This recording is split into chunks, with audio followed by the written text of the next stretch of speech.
Today, I feel like quitting. I am heartbroken that I even have to share this with you. In 2016, I was blessed to win an award for Best Gospel Artist at the Dove Awards. Many of you may not know the Dove Awards in comparison are the Christian Grammys, like the Stellar Awards or the Gospel Grammys. For so long, the terms Christian and gospel for many are code words for white and black, which history may teach us was a setup for this unfortunate place we find ourselves in today. During that award speech, I felt the responsibility as a Christian and a man of color to address the civil unrest at that time that was plaguing our country with the killings of Philando Castile and Walter Scott, just to name a few, by white police officers. And at the same time, the horrific killings of 5 Dallas police officers by an African American. I called upon the audience to join me in remembering that as Christians, when we say nothing, we're saying something.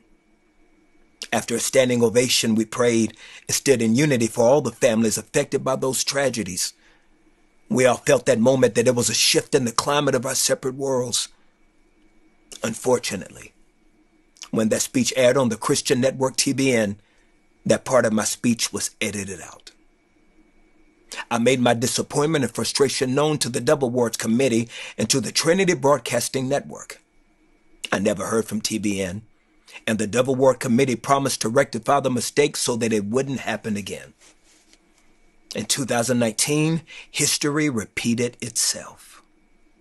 I was humbled to win the same award, and during my speech, I brought attention to the murder of a Tatiana Jefferson in her home by a white police officer. I asked everyone in the audience and those viewing to join me in prayer for not only Tatiana's family, including her 8-year-old nephew who witnessed the killing, but also for the family of the police officer. Last week, during the airing of the awards on the same network again, that part of my speech was edited out. So now, after a meeting with the Dove Awards committee and representatives of TBN, I've made the decision after prayer, consultation with my team, and my pastor, Dr. Tony Evans, to not attend any events affiliated with or for the Dove Awards, Gospel Music Association, or TBN until tangible plans are put in place to protect and champion diversity, especially where people of color have contributed their gifts, talents, and finances to help build the viability of these institutions. I am aware that the word boycott often has a negative connotation and finality to it. But my goal will forever be reconciliation as well as accountability. It is important for those in charge to be informed. Not only did they edit my speech, they edited the African American experience.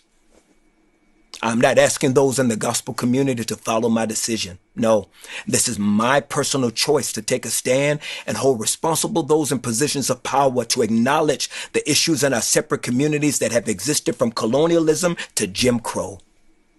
To many of the issues facing us today, I pray there will be a significant change from this hurtful experience.